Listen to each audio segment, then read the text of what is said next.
Mellow greetings, everybody. My name is James. I am from the internet. And today we are going to be talking about Congressional Representative Lauren Boebert. Now, if you don't know who she is, that's okay. You're going to. I'm going to get you up to speed on all of the fun that is Lauren Boebert, and then I am going to explain to you why she might be the most important person in the United States government today. That's her.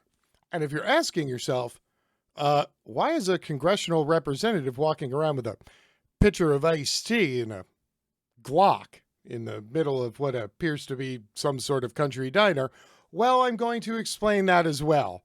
I just thought I'd paint a picture, and out of all the photos out there of her, this was the most accurate depiction. Now, Boebert is one of 13 new congressional representatives who are women and members of the GOP. The majority of them are a lot like Boebert in so much that they are very, very fringe. Many of them are QAnon adherents, and almost all of them, much like Boebert, look like they could actually be a host on Fox News. Consider them sort of the anti-squad. They are the conservatives' answer to Alexandra Ocasio-Cortez and Ilhan Omar and Rashida Tlaib. Yeah, they're like the dirty baker's dozen. Only they all have guns, they all love pipelines, and they all think women should shut up and stay in the kitchen, even though they're women who are serving as representatives in Congress. But I digress. Let us take a little bit of a dive into Lauren Boebert, explain to you who she is, and why you should really know more about her, all right? Here we go. Lauren Boebert vowed to shake things up in Congress. She's delivered in her first week. The high school dropout with a history of minor run-ins with the law used her first tumultuous week in office to cement her far-right and extremist credentials while also setting off a widespread war of criticism. This article is from the Colorado Sun, and it is her hometown newspaper. As she barnstormed across the 3rd Congressional District last year with a pistol on her hip and a steady stream of Democrat-aimed insults rolling off her tongue, Lauren Boebert promised to make a big, loud splash in the nation's capital if voters sent her to Congress. Colorado's newest U.S. representative has delivered on that in spades, and in just 1 week. Since she was sworn in on January 3rd, Boebert has been the focus of more ink and airtime than she ever racked up at Shooter's Grill, her rifle restaurant, where she first took her star turn in the media for serving burgers and fries with a holstered gun and having all her waitresses do the same. And now, that picture from the beginning makes a little more sense. Again, I really want to paint an accurate picture of just who this woman is before I drop the 2-ton anvil of reality on you. After her first week in office, she's already facing a roar of criticism that includes calls and petitions for her resignation, her expulsion from Congress, and her prosecution for alleged sedition connected to the riots at the U.S. Capitol on January 6th. Anti-Boebert letters to the editor have been piling up in newspapers across her district. Letter writers have called her a nut job, a national security risk, a disgrace, a domestic terrorist, and the most embarrassing thing to ever happen to Colorado. If any of you have ever lived in Colorado or are familiar with Colorado, damn. So I think it's fair to say that a wide swath of her constituency is already having buyer's remorse, and they're stuck with her until 2022. Well, maybe. Protests have occurred at all of her Colorado offices. On Twitter, the hashtag #ResignBoebert has gone viral as opponents call for her immediate resignation, along with that of her fellow Colorado Republican U.S. Rep, Doug Lamborn, for, quote, helping to incite last week's deadly violence. Across the district she represents, where her constituents are struggling with the burdens of the pandemic and with perennial issues related to land and water, residents either want to give a brand new Congresswoman a break and time to get her feet on the ground in D.C., or they want her expelled now because they view her as dangerous and worthless when it comes to representing their interests. I wonder which of these will pan out to be the more accurate view of her as we continue this video. The controversy began on Boebert's first day in office when she released a slick campaign fundraising video that starts with her holstering her Glock and then shows her striding down streets and alleys in Washington, D.C., a city that bans the open carrying of guns and requires concealed carry permits. The video came after she had vowed to carry her weapon in the halls of Congress and convinced a cadre of Republicans to push for a change allowing for that. This was day one. She came in as the gun candidate. I'm the gun girl. Pew, pew, pew, pew. The only difference between her and Poopy Pants Gun Girl, well, other than the poopy pants, is the fact that she doesn't have a horrible Twitter account like Liberty Hangout. The morning before the mob attack, Boebert tweeted, "Today is 1776, referring to the American Revolution. Then she made her debut on the House floor with a shouted, hand-waving tirade about why she was voting to overturn the results of the presidential election and try to keep President Trump in office. She referred to her need to support her constituents who were in the crowd outside. Quote, I have constituents outside this building right now. I promised my voters to be their voice." Again, once we're done with this video, you can holler at me and let me know if you believe she is actually being a voice for her constituents. Also, side note, her constituency is not MAGA people. Her constituency is all the people who live within the district in Colorado that she was elected to represent. Back to the action. During the siege on the Capitol, Boebert live tweeted that Pelosi had been removed from the chamber, which some critics took to be a message to the mob. In the wake of the riot, Boebert issued a lengthy news release in which he defiantly asserted that Democrats and Hollywood elites, including Robert De Niro, Madonna, and Johnny Depp, had called for mob violence on other occasions, including during the BLM demonstrations this summer. Yes, when I think of people exhorting violence out in the street from an angry mob, I too think of Johnny Depp. Her latest controversial action in a week of snowballing controversy came when she refused to open her bag for Capitol Police after it set off a metal detector Tuesday evening as she was attempting to enter the House chambers. Point of fact, if you're a congressional representative and you own a licensed firearm, you are allowed to carry it with you on Capitol grounds and in your office. You are not, however, allowed to bring a firearm into the actual House chamber. That is exactly what she tried to do on Tuesday night because my liberty. Now, perhaps the most important thing in this entire article from the Colorado Sun is what happened when they reached out to many of Boebert's vocal fans and supporters to try to get a comment, and they were met with a stone wall because people are laying low. Especially right here, this one's going to become important in just a couple of minutes. Quote, Edward Wilkes, a friend and advisor of Boebert's who owns a gun shop near Boebert's Shooter's Grill, said he would not comment because he didn't like how the Colorado Sun had characterized a group he belongs to in a past article. Wilkes is a member of the Oath Keepers, a paramilitary organization made up of current and former law enforcement officials and military veterans. The Southern Poverty Law Center listed as one of the largest radical anti-government groups in the country. Ah, her constituency. This is the constituency that she is referring to. It appears that her ties to such groups like the Oath Keepers run deep. Wilkes and fellow Oath Keepers have come out in the past to serve as protection for Boebert during her campaign and reportedly were part of the crowd that turned into the mob storming the Capitol. No, shut the front door.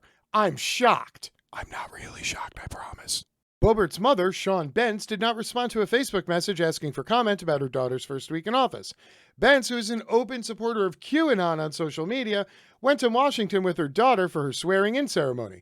She was pictured with her at that ceremony and mentioned that she'd gone on detailed tours of Capitol buildings with her daughter. She was staying with Boebert in her D.C. apartment that first week, according to her social media posts. More on the importance of that in just a second. When Boebert was confronted during her campaign about expressing support for QAnon in a recorded interview, she backed up the statement and said, "Oh no, that was more my mother's thing."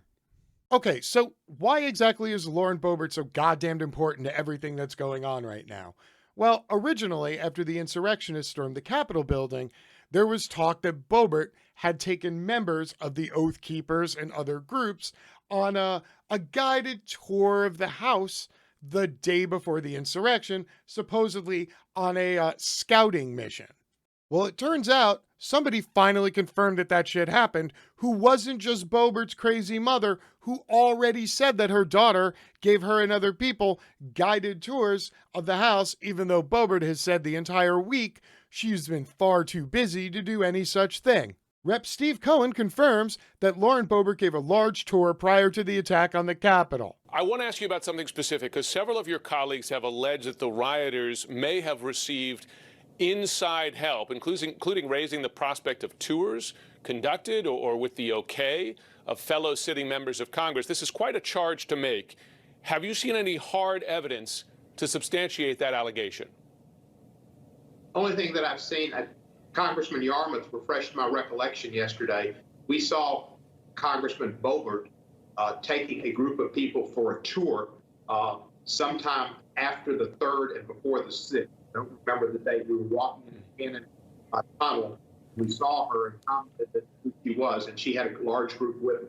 So there are now multiple representatives who have confirmed that Boebert took people on tours through the House, even though she denied having done it because she had no time, because she had just gotten sworn in and was very busy in her first week doing busy congressional rep stuff like giving her mom tours. Now, real quick, before I tie this all together with a pretty little bow, I want to do what Boebert and her ilk like to do while they're backing the blue and decrying everybody as a horrible criminal who are literally the reason and excuse why police need hundreds of billions of dollars a year and complete immunity from all prosecution around the country. Lauren Boebert is a full-on criminal. She is a violent thug. She has been arrested more times than Joe Biden has been elected, and that dude's like 130. So now we know that Lauren Boebert is a violent thug with a criminal past who thinks that she should be able to bring her firearms into the very bowels of Congress, where apparently she gave tours to insurrectionists leading up to the insurrection so they could garner information as to the layout of the building and where all the important spots were. And members of the Oath Keepers have even confirmed that they have worked as security for Lauren Boebert, work with her in her community, and consider her a friend. So how does all of this tie together? Well, it turns out this morning, shit hit the fan. FBI moves on alleged members of extremist groups, Oath Keepers, and 3%ers. I wonder if we're going to see any old friends in here. A heavy metal guitarist, the alleged leader of a Colorado paramilitary training group, and 2 self-styled militia members from Ohio have been charged with taking part in the riot at the Capitol last week as the FBI ratchets up its investigation into the role extremist groups played in storming the building. Also charged in a court filing made public Sunday, Robert Guesswine, 24, of Cripple Creek, Colorado. Court papers say that Guesswine is affiliated with an Oath Keepers-related extremist group called the 3%ers, and that he assaulted federal officers outside the Capitol with bear spray and a baseball bat, encouraged other rioters as they broke a window of the Capitol building, entered, and then charged through the Capitol building. Do you smell that connection? Guesswine runs a private paramilitary training group called the Woodland Wild Dogs, and a patch for that group is visible on a tactical vest he wore during the attack on Congress, an FBI affidavit said. Guesswine gave a media interview in which he echoed anti-Semitic conspiracy theories, the affidavit said, and said his message to Congress was, quote, that they need to get the corrupt politicians out of office. Pelosi, the Clintons, every single one of them. Biden, Kamala. Yeah, that's right. They're all Democrats. You know, because Democrats like to eat babies in the basement of Ping Pong Pizza in Washington, D.C., which, by the way, doesn't actually have a basement. Oath Keepers patches and logos were prominently worn by a number of those in the mob that day. It's one of the largest self-described militia groups in the United States, claiming tens of thousands of members. We have previously covered them. They claim to have up to 30,000 members, all of whom are either former law enforcement or former military, all of whom have hundreds of hours of range time. The group's founders argued that current and former U.S. military and law enforcement members can adhere to their oath to defend the Constitution against all enemies, foreign and domestic, while refusing orders or even fighting to resist tyranny. Of course, they fail to mention who gets to be the arbiter of who the enemy is. Prosecutors have made it a Tier 1 top priority to determine whether there was an overarching command and control and whether there were organized teams that organized to breach the Capitol building to accomplish some type of a mission inside the Capitol, i.e. kidnapping or executing Mike Pence and or Nancy Pelosi. But it may be weeks or months before the FBI settles on an answer to find out the actual motivations of some of the groups. Guesswine is recognizable in a YouTube video of the riot in which he appears to be assaulting officers, the FBI said. He's seen wearing a distinctive army-style helmet marked with orange tape and patches, an armored vest, goggles, and a black patterned backpack, the FBI said. Guesswine also was recorded watching a helmeted group break a Capitol window with a riot shield and 2x4 plank, climbing through the opening and helping others enter.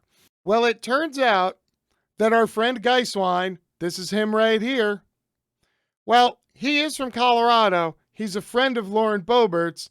In fact, he likes to hang out at her bar, Shooter's Grill, with his other 3%er and Oath Keeper buddies. So yes, while it may be weeks or even months before everything gets confirmed by the FBI and they file the large-scale charges of organized insurrection, it appears that Lauren Boebert, in less than a week in office, has gone and stepped in it. Now, I'm not saying that she aided and abetted insurrectionists. I'm just saying that the FBI most assuredly thinks that she has aided and abetted insurrectionists. Be curious to see how long it takes them to find out if that's actually a thing. All right, everybody, stay tuned. Biden's inauguration is tomorrow. Good Lord, no idea what's going to happen in the next 24 hours. So until then, keep your head on a swivel, keep your eye on the prize. My name is James. I'm from the internet, and I'm out. Peace.